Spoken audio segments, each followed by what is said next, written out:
Bonjour. Bonjour, bienvenue dans cette pénombre artistique. Merci toi aussi, bienvenue dans la pénombre artistique. Bienvenue à vous dans la pénombre artistique. Bienvenue dans la pénombre artistique. On vous accueille aujourd'hui dans une pénombre artistique. Lumière naturelle. Lumière naturelle, c'est pour le 4e épisode. Ouais. 4e épisode de Ce que j'en dis. Incroyable. Quasiment 200 vues sur la dernière vidéo.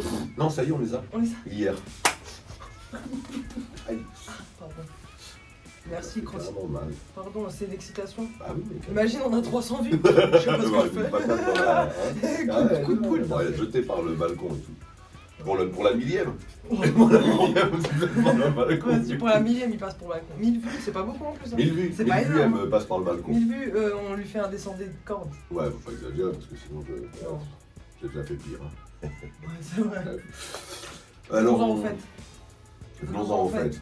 Bien, bonjour Charlélie, on n'oublie pas de saluer Charlélie. Ouais, Charlélie, Et bien sûr tous les autres. et les 21 autres, et les 20 autres abonnés. 21 abonnés. Ouais, du coup, De Charlélie, fou, hein. Charlélie et les autres. Alors donc les gens qui regardent la vidéo qui sont pas abonnés, bah abonnez-vous, comme ça nous on a toujours une joie extraordinaire de voir plus. Après, on se plus tape à chaque dessus, fois. on se met des coups. Ouais, après elle me fait mal aux os de mes doigts. Dans mes doigts j'ai des os là, et après ça me fait Ça mal. lui fait mal. Donc si vous voulez si vous voulez voir plus d'os blessés, abonnez-vous. Ou alors acheter des os et puis taper dessus avec un marteau. Bref, on va parler de bouquins un On petit parle de peu. bouquins. Je crois que c'est pour ça qu'on est là. Ouais, alors là T'as dit j'étais quoi en... cette semaine? Bah, en fait 2 semaines. 2 semaines, oui. 2 semaines de vacances. Vacances. Alors, pas vacances tranquilles, parce qu'on était dans les vacances où on a beaucoup bougé. On a fait plus de 10 km par jour, on a vraiment Ah ouais, cruisé. c'était des vacances sportives. Des vacances sportives. Bah, j'ai quand même eu le temps de lire plus que d'habitude. Donc j'ai lu, j'ai mon petit papier, alors je me baisse. Ça fait Le vieux. c'est pas beau. Hein. Ouh, regardez. 6 bouquins. C'était juste pour vous montrer la jeunesse, pardon. Attention parce que tu as vu ma plante. C'est trop de jeunesse, c'est la fougue. La fougue de la jeunesse. C'est le chatouille. Donc le premier livre. Alors, le premier livre. Alors c'est pareil. Donc là, je te donnerai un visuel. Ouais. Parce que c'est un grand classique de la philosophie. C'est le discours de la servitude volontaire de Étienne de la Boétie. Alors, je ne l'ai pas lu dans cette édition là, qui est un classique Librio, donc c'est Folio, je crois. Je l'ai lu dans une nouvelle. Alors, justement, ça c'est intéressant. Alors, c'est pas une nouvelle traduction parce que c'est écrit en français à la base, mais c'est. En français moderne. Okay. En français moderne, ça a été écrit au XVIe siècle, donc 1548, je sais pas. Ouais, ils l'ont mis avec notre langage de maintenant. Ouais, c'est ça. Et donc, c'est L'Alchimiste, édition de l'Alchimiste, Lionel Cruzy, qui a fait ça. Donc, c'est vraiment très très bien. Et Discours de la servitude volontaire, bon bah voilà, c'est un truc assez phénoménal parce que, comme dit, ça a été écrit au XVIe siècle. Et Étienne de la Boétie, à l'époque, avait 18 ans. Okay. Donc ça c'est quand même assez dingue. Et si tu veux, il montre les mécanismes qui fait que on accepte d'avoir un chef. Okay. Quand bien même il est un mauvais chef. Okay. Alors évidemment ça nous fait penser à la démocratie et à ses dérives. Et on vit dans une démocratie qui dérive, ouais. C'est très actuel.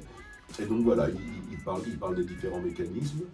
Et notamment, alors c'est celui que j'ai lu il y a 15 jours, donc je me rappelle peut-être moins bien, mais j'avais bien aimé, il y a une partie où il parle du commerce, okay. Qui joue un rôle dans cet asservissement, du divertissement aussi, ouais. Qui joue un rôle dans cet asservissement, et puis il y a aussi une partie, il y a une partie, si tu veux, qui est consacrée à comment un homme puissant, il règne sur des gens qui n'ont pas de puissance. Ouais. Et donc là justement le commerce et l'asservissement ça va jouer un rôle particulier. Et après il y a un truc qui est intéressant, c'est sur, si tu veux, les gens qui sont puissants, ouais. Les puissants autour du puissant. Et là il montre à quel point ça c'est encore plus instable et encore plus périlleux quoi. Ouais. Donc c'est bien, alors c'est pas un manifeste anarchiste dans le sens où il est chrétien, Okay.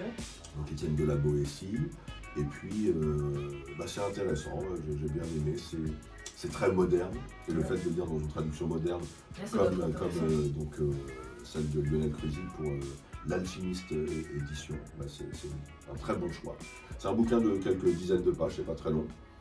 Il y a une introduction d'un député français, je ne me rappelle plus son nom, du XVIIIe siècle, je crois. Pareil, très intéressant. Voilà, tout ça c'est très intéressant. Et ça fait partie, Discours de la servitude volontaire de Étienne de la Boétie, ça fait partie des classiques souvent qu'on n'a pas lu, on en a entendu parler, on les a pas lus, lisez-les, c'est bien. Le deuxième bouquin, je me baisse à chaque fois, on voit mon crâne, alors j'ai une calvitie, je viens de me raser la tête ce matin exprès. Non, pas exprès. Non, je me suis rasé la tête ce matin, tout simplement.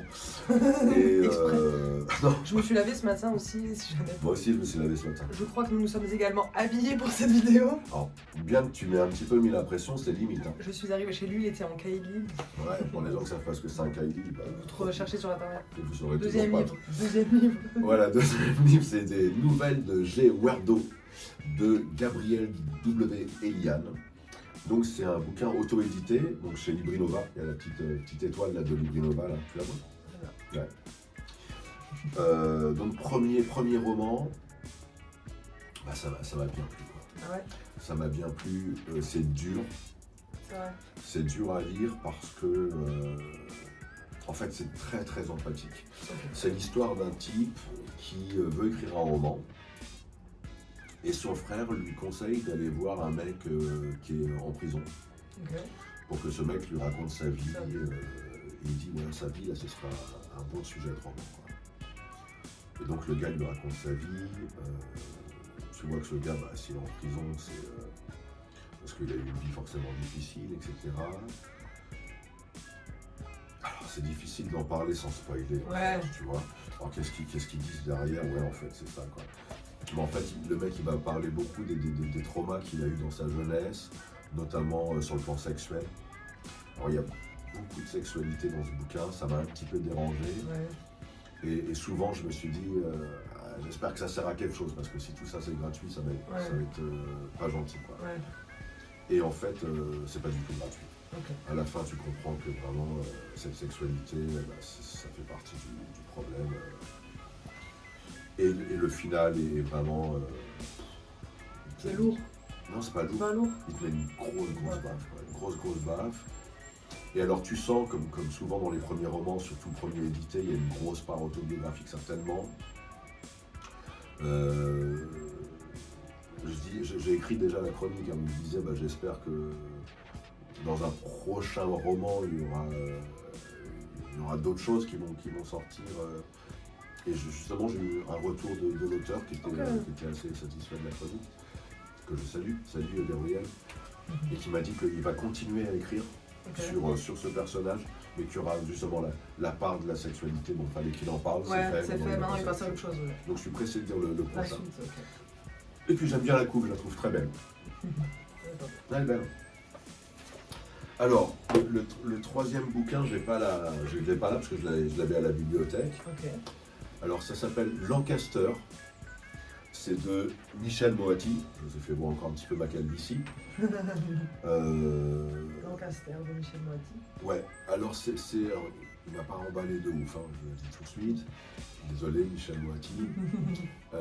Alors, l'idée m'emballait. L'idée m'emballait, c'est l'histoire d'une nana qui est aux États-Unis dans le couloir de la mort, donc qui a été condamnée à mort. Pour un meurtre vraiment dégueulasse qu'elle a fait avec un copain à elle. Ils ont tué une ado, étant eux-mêmes des ados, mais elle l'a défoncé. C'est vraiment très trash. Je sais pas combien de centaines de coups de couteau, elle lui a fini la tête avec un parpaing, enfin vraiment c'est dégueulasse. Et alors donc le pitch du bouquin, c'est que ça se passe dans la communauté Amish. Ok, chez les Amish. Et tu connais? Ouais, on va pas faire le jeu de mots tout pourri, les Amish de mes Amish sont mes Amish. Non. On le fait pas ça. Non, on le fait pas. Bah, non, on l'a pas fait. On va pas non plus parler de, comment il s'appelle ce chef d'État qui avait parlé des Amish,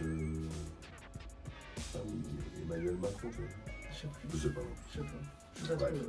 Mais quand même, après, c'est vrai qu'il y a des communautés comme ça. C'est des communautés assez connues, assez spéciales. Alors, à la fois connues et à la fois inconnues, voilà, c'est ça. Mystérieuses, on va dire. Voilà, exactement. Et donc, tu te dis, ah bah tiens, intéressant parce que ça se passe chez les Amish, quoi. Et en fait, non. En fait, pas intéressant. Tu vois. Ça aurait pu être chez des pas Amish, ça change rien. Ouais, c'est ça. Et du coup, bah, il y a juste, on ressort un petit peu les préjugés qu'on a contre les Amish, ça fait pas trop évoluer le débat. Bon, après, il y a si tu veux, le thème un petit peu global, c'est comment on fabrique des tueurs en médian, si tu veux, il y a des gamins dès le début qui ont une vie de merde, Ouais. tu vois. Ouais. Et ça en fait, des adultes de merde. Ouais. Voilà, tout ça, tout simplement. Bon, alors le bouquin n'est pas mauvais, mais c'est sûr que par rapport au... il y a une belle couve, hein, donc Vous la verrez, vous l'aurez déjà vu en fait. il y a une belle couve. Michel Moati, a priori, c'est un auteur voilà, qui a déjà été récompensé. Et tout. Moi, je ne connaissais pas. Et le truc était prometteur. Alors, il n'est pas mauvais, mais c'est pas un bouquin dont je vais me rappeler pendant longtemps. Ok, d'accord. Alors, après, donc ça, c'est... alors, la couve, je vais voir cette couve-là. Toi, tu auras une autre couve. Ok. Parce que ça, c'est encore un auto-édité. Lui, il est auto-édité sur Amazon. Ok. Alors, Amazon, c'est l'avantage pour les auteurs, c'est qu'ils peuvent changer la couve. Ok. Ils peuvent changer le texte, ils peuvent changer Ah plein ouais. de trucs. Et là, la couve, qui est franchement très naïve, quoi. Ouais. Hein, très naïve, on dit que je veux être un chat, quoi. Un chat voyou. Chat voyou, Arrêté par la quoi, police, arrêté ouais. par la police. On se dit, c'est un petit peu une blague, quoi. Presque Et enfant. c'est écrit thriller. Tu dis, oh. Et donc là, il y a une nouvelle couve donc, que tu vas mettre en visuel, là. C'est un vrai thriller. Cyril Vial, c'est un auteur auto-édité que je suis depuis plusieurs années maintenant,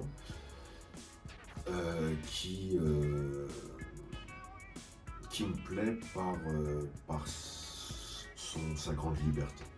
C'est-à-dire, moi, bon, comme beaucoup de gens, hein, j'ai un regard mitigé sur l'auto-édition, parce que autant il peut y avoir des perles, que autant c'est difficile de les trouver. Ouais. Et donc ça, c'est un petit peu le côté négatif, c'est que des fois, il y a des trucs pas intéressants, il y a des coquilles, il y a des machins.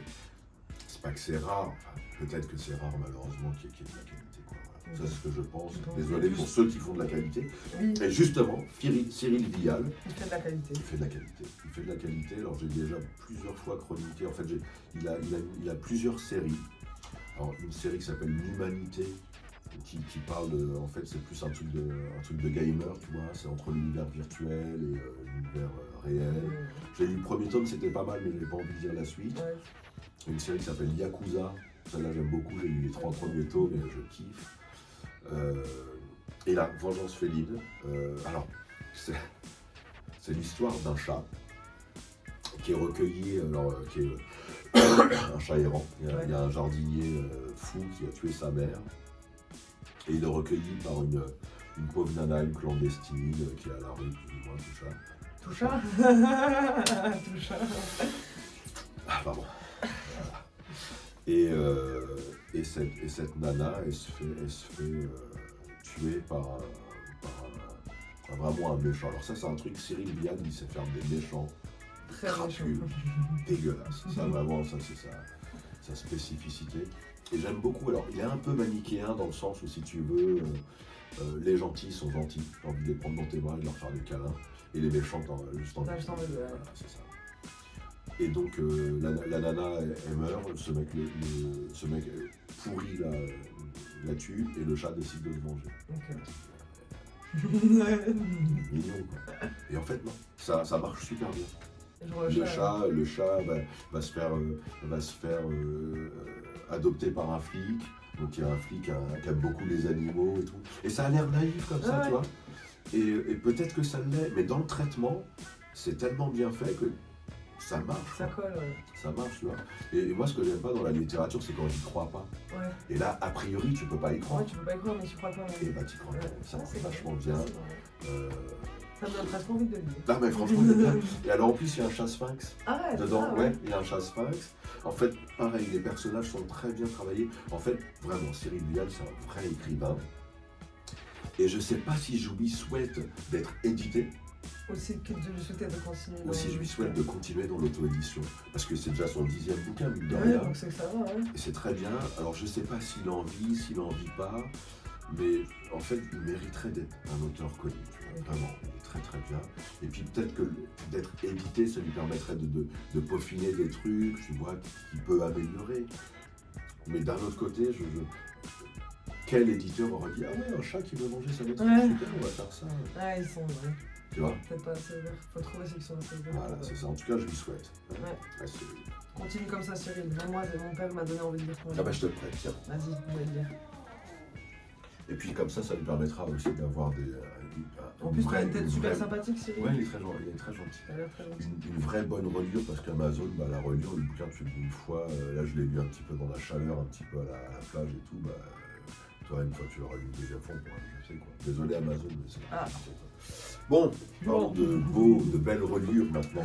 Belle reliure, Lionel de Stromo, Jusqu'à la corde. C'est son deuxième bouquin. La manufacture des livres, encore. Les copains. Bah ouais, mais écoute, c'est pas bien. Bah ouais, non, mais. Mec, c'est juste une super maison d'édition. C'est juste une super maison d'édition. Et Lionel de Stromo, c'est son deuxième bouquin. Donc,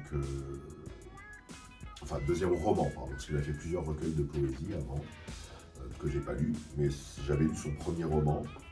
Et donc là, c'est son deuxième. Et son premier roman, c'était Gueule d'ombre. Gueule d'ombre. Toujours la manufacture des livres, qui m'avait subjugué. Fantastique pour un premier roman. C'est-à-dire, premier roman, tu dis, bon, ok, s'il y a des maladresses, c'est pas grave, c'est un premier roman. Mais là, il n'y en a pas. C'est non seulement il n'y a pas de maladresse, mais le mec a une originalité phénoménale. Alors, il avait déjà une grande originalité dans le premier roman. Et quand j'avais lu le premier roman, je me suis dit, je vais lire, je vais le suivre, ce gars, avec beaucoup d'intérêt. Mais là, je me dis, bon, est-ce qu'il a réussi à nous faire un truc aussi bah, on ne peut pas les comparer, parce qu'ils ne sont pas comparables, mais en tout cas, c'est pas moins bien. C'est pas moins bien. Mieux, je ne vais pas dire que c'est mieux, parce que comme dit, on ne peut pas les comparer. Mais alors, il a déjà un style. C'est-à-dire qu'il écrit du roman réaliste, qui ne correspond pas à de la littérature de l'imaginaire, comme on a l'habitude avec les univers, etc. Mais pourtant, il y a des patronymes, des noms de famille qui n'existent pas. Par exemple, voilà l'inspecteur Philem Perry, qui s'appelle Philem Perry. Arcane Neria. Arcane Neria, c'est le personnage principal du bouquin. Personne s'appelle Arcane Neria. Il te donne des noms de villes, des noms de pays qui n'existent pas. Alors en plus, les villes, les pays, les gens ont des histoires qui correspondent pas. Tu peux pas dire, ah bah tiens, il vient de tel pays parce que tel pays a cette histoire. Non, il n'y a pas de. Non, mais en même temps, c'est presque un univers parallèle qui correspond exactement au nôtre. Et c'était déjà le cas avec Gueule d'ombre. Tu te dis, ça pourrait correspondre à ça, mais non, parce que ça n'existe pas. Enfin, il crée des univers, et il crée des univers qui collent à la réalité. Okay. Tu vois, en ça c'est hyper intéressant. Il soulève des problématiques comme l'ascension sociale, le racisme, la délinquance, qui sont des vrais problèmes de société dans notre société. Mais il les situe dans une société parallèle. C'est bien. Et c'est super bien. Et les personnages sont super travaillés. La construction du récit aussi, c'est polyphonique. Donc il y a plusieurs points de vue. Le mec maîtrise Lionel de Stromo, je suis un admirateur sérieux de la classe. Vraiment très très bien. Bon, il sort en septembre. Ok. Il sort quand déjà en septembre. Ah oui, c'est vrai, ouais. Bah, il sort dans quelques jours, là. Il sort dans quelques jours. Et donc, Lionel de Stromo, Jusqu'à la corde, très très très très bon. C'est mon préféré. De la semaine. Sans doute, de la quinzaine. De la semaine. Après ça, j'ai lu Le Chant du silence de Jérôme Loubry. Ah, j'aurais dû le rendre à la bibliothèque. Je me rends compte que ce n'est pas le tien. Non, je l'ai emprunté à la bibliothèque. Et t'as oublié de le rendre? C'est pas que j'ai oublié de le rendre, c'est que j'aurais pu le rendre. Je le rendrai fini, quoi. Parce que alors là, c'est un petit peu particulier, j'en parlerai aussi dans une prochaine vidéo. C'est hors, il n'est pas encore disponible à la bibliothèque. Ok. J'expliquerai pourquoi dans la prochaine vidéo. On met un petit le peu teaser, voilà. Alors, Le Chant du silence, celui-là aussi, c'était super. Alors, particularité, c'est comme j'étais en vacances avec ma chère et tendre. Parfois, tu sais, quand je lis un bouquin, parfois, je me demande de lui faire un petit peu la lecture à voix haute, quoi. Ok. Tu vois. Et je lui fais la lecture à voix haute avec beaucoup de plaisir, tu sais, comme ça.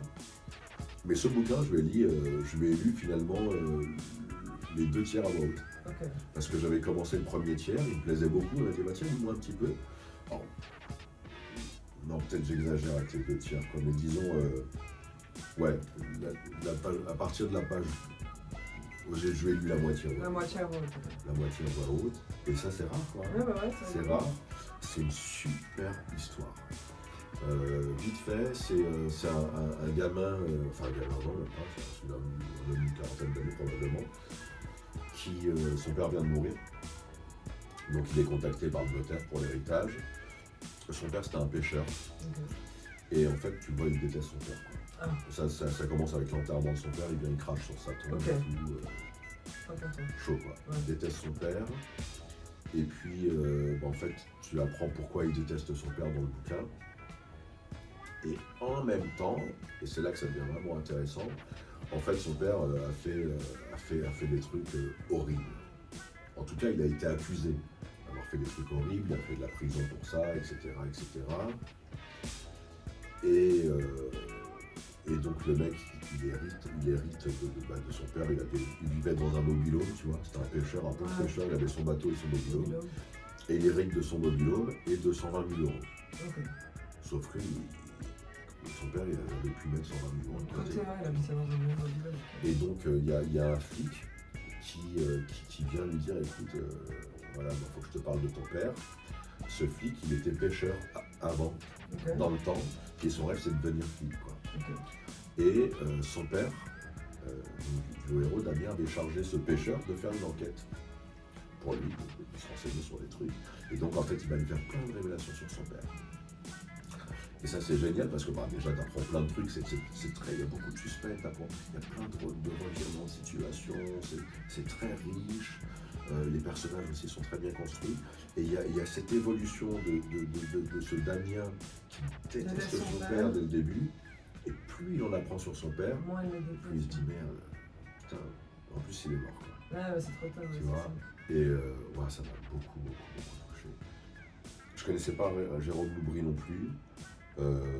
Pareil, un mec qui a reçu déjà plein de prix littéraires, lui je vais continuer à regarder ce qu'il fait parce qu'avec beaucoup d'intérêt.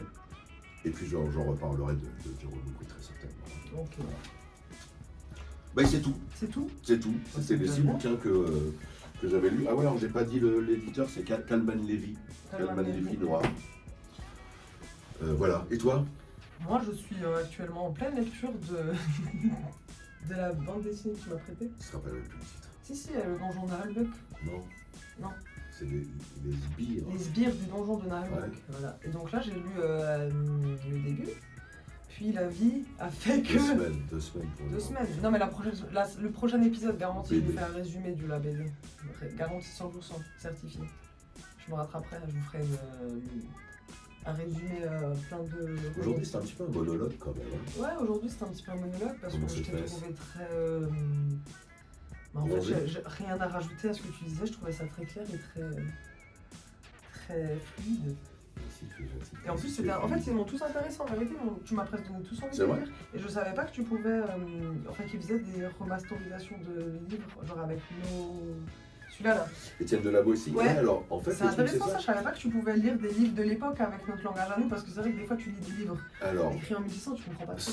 C'est lié à une loi française en rapport avec l'édition, c'est-à-dire qu'au bout de 70 ans, quand une œuvre elle a été éditée, elle passe dans le domaine public. Ouais, c'est ça. Voilà. Donc tous les bouquins qui ont plus de 70 ans, on peut en faire ce qu'on veut. Alors c'est pas qu'on peut en faire ce qu'on veut, c'est qu'ils sont libres de droit. Okay. Donc voilà, si tu décides de prendre un bouquin de Jules Verne ou n'importe quelqu'un, tu peux l'éditer. Tu peux faire les éditions Charlotte Vallée ou Chalawin. Et tu l'édites le bouquin de Jules Verne ou Étienne Delaboetie, il appartient à tout le monde. Quoi.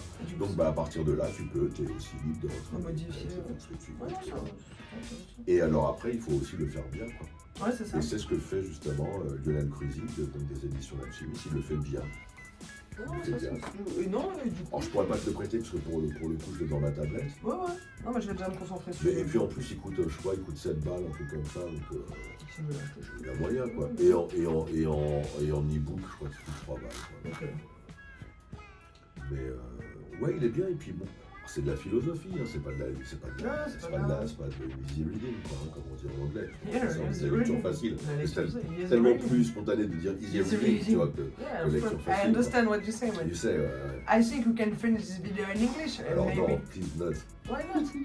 I'm very happy for this. C'est gentil. I'm talk so gentil. Non, et alors, ce qui serait rigolo par contre, c'est de le faire en allemand, parce qu'elle a un accent africain en allemand. Nein, das ist nicht wahr. Lügt so viel.